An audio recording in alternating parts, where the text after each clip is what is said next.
Hello बच्चों, welcome to RD study time. और अब हम देखेंगे प्रश्नावली 3.1 का प्रश्न 2।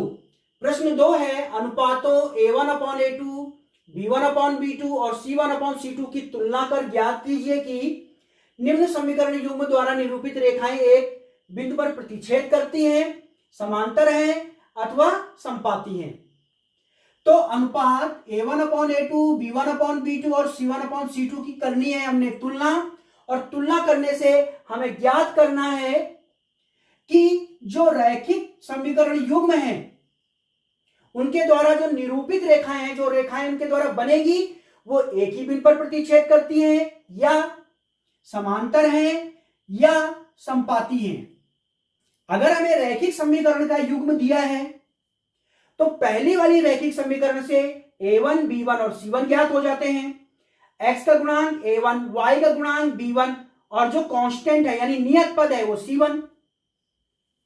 दूसरी रैखिक समीकरण में x का गुणांक a2, y का गुणांक b2 और जो नियत पद है यानी कांस्टेंट है वो c2।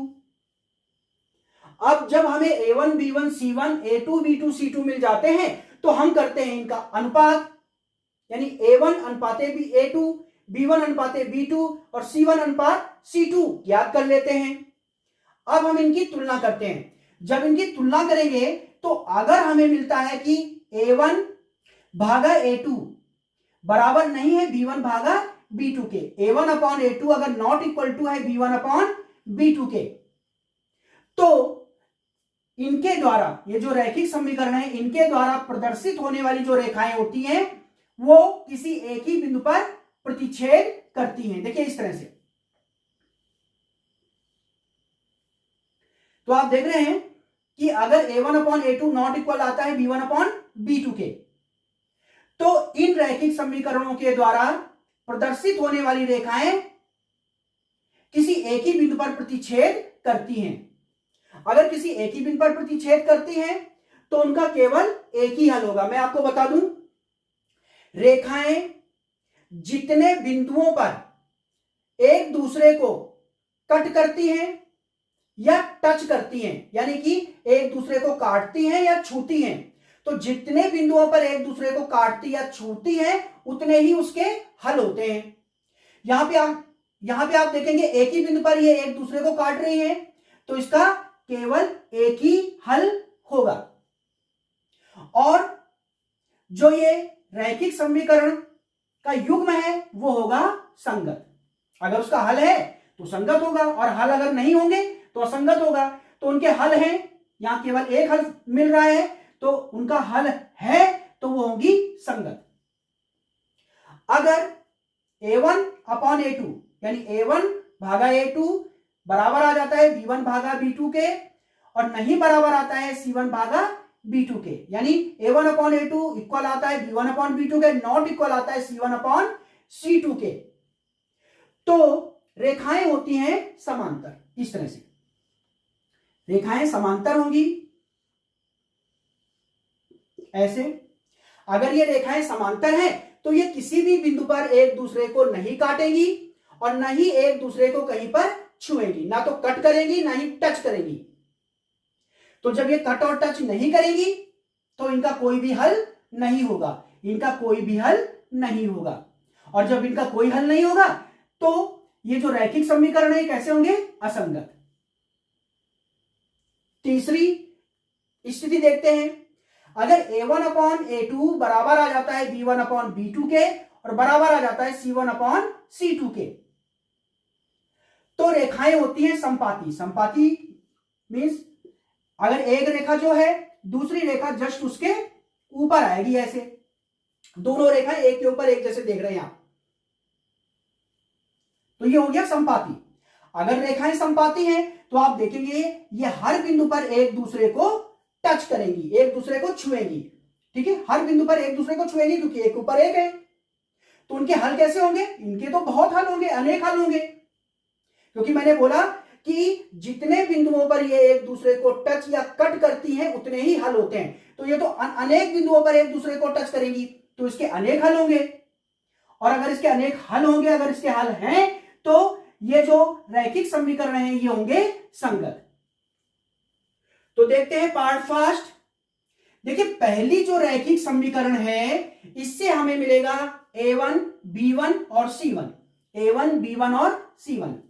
x का गुणांक a1 होगा जो कि 5 है, y का गुणांक b1 होगा जो कि ऋण 4 है, और बाकी जो बचा वो नियत पद है यानी कि c1 वो है 8।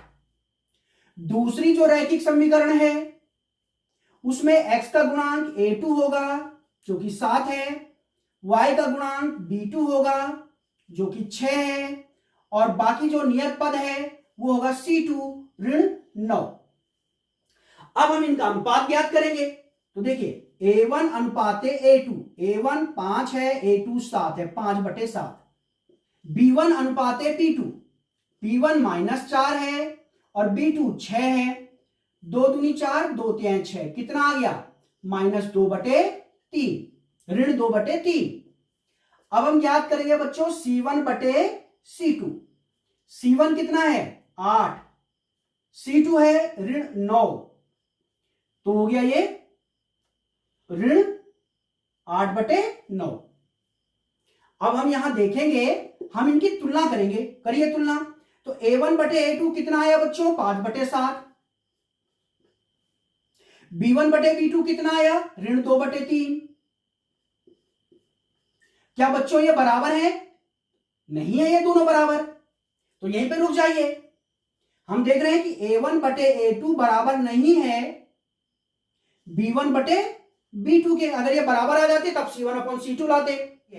तो आप देखोगे यहां पे कि जब a1/a2 नहीं आता है बराबर b1/b2 के, तो इन रैखिक समीकरण से निरूपित होने वाली रेखाएं एक बिंदु पर प्रतिच्छेद करती हैं। तो इसका आंसर क्या आएगा, एक बिंदु पर प्रतिच्छेद करती हैं इनसे निरूपित होने वाली रेखाएं। तो लिख लेंगे आंसर, अतः रेखाएं केवल एक बिंदु पर प्रतिच्छेद करती हैं।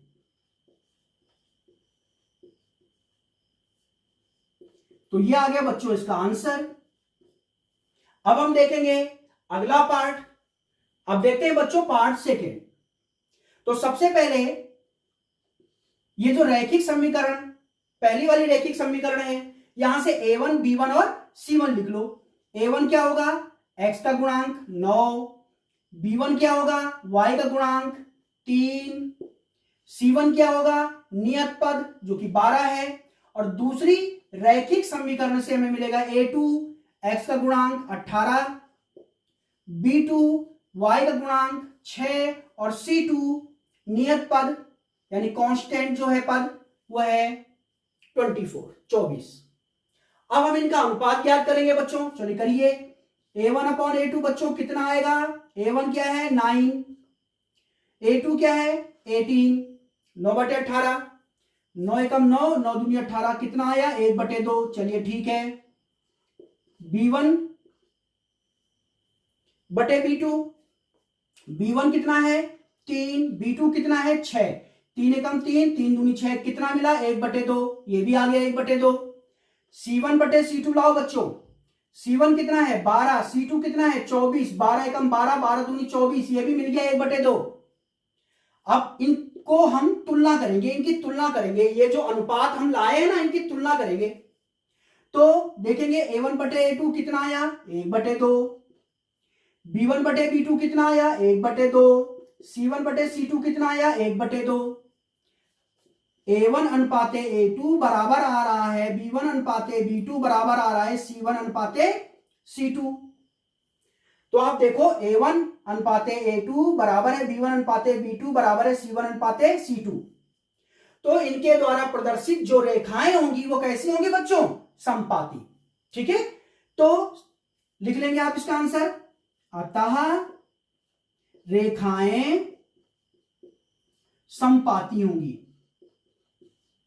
समपाती होंगी। समपाती आप समझ रहे हैं ना, जो एक रेखा होगी दूसरी रेखा जस्ट उसके ऊपर होगी। अब देखते हैं पार्ट थर्ड। तो पहली वाली जो रैखिक समीकरण है यहां से हम लिखेंगे a1 जो कि 6 है, b1 -3 है और c1 10 है। दूसरी वाली रैखिक समीकरण से हमें मिलेगा a2 जो कि 2 है, b2 जो कि -1 है। देखिए यहां पे y के साथ कुछ भी गुणा नहीं हो रखा तो 1 होगा, ठीक है, तो y का गुणांक क्या हो जाएगा, -1। c2 जो कि 9 है। अब हम इनका अनुपात ज्ञात करेंगे, a1 बटे a2 कितना मिलेगा बच्चों, a1 6, a2 2, 2 3 6, मिल गया 3। अब हम लाएंगे b1 अनुपाते b2, b1 अनुपाते b2, b1 -3, b2 -1, ऋण से ऋण कैंसिल, कितना बचा 3 बटे 1 यानी 3। अब हम लाएंगे c1 अनुपाते c2, c1 कितना है 10, c2 कितना है 9। अब इनकी हम करेंगे तुलना, तो देखते हैं a1 बटे a2 कितना आया 3, b1 बटे b2 भी 3, क्या ये बराबर है, बिल्कुल बराबर है। तो c1 अपॉन c2 भी देखो, c1 अपॉन c2 10 बटे 9 जो कि इनके बराबर नहीं है। तो क्या हुआ, a1 अपॉन a2 बराबर हुआ b1 अपॉन b2 के, नहीं बराबर हुआ c1 अपॉन c2 के।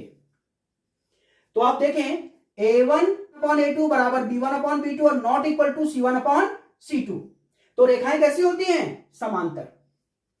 तो रेखाएं होंगी यहां पे समांतर, आप लिख लेंगे अतः रेखाएं समांतर होंगी। यह आ गया इसका आंसर। अब हम देखते हैं अगला क्वेश्चन।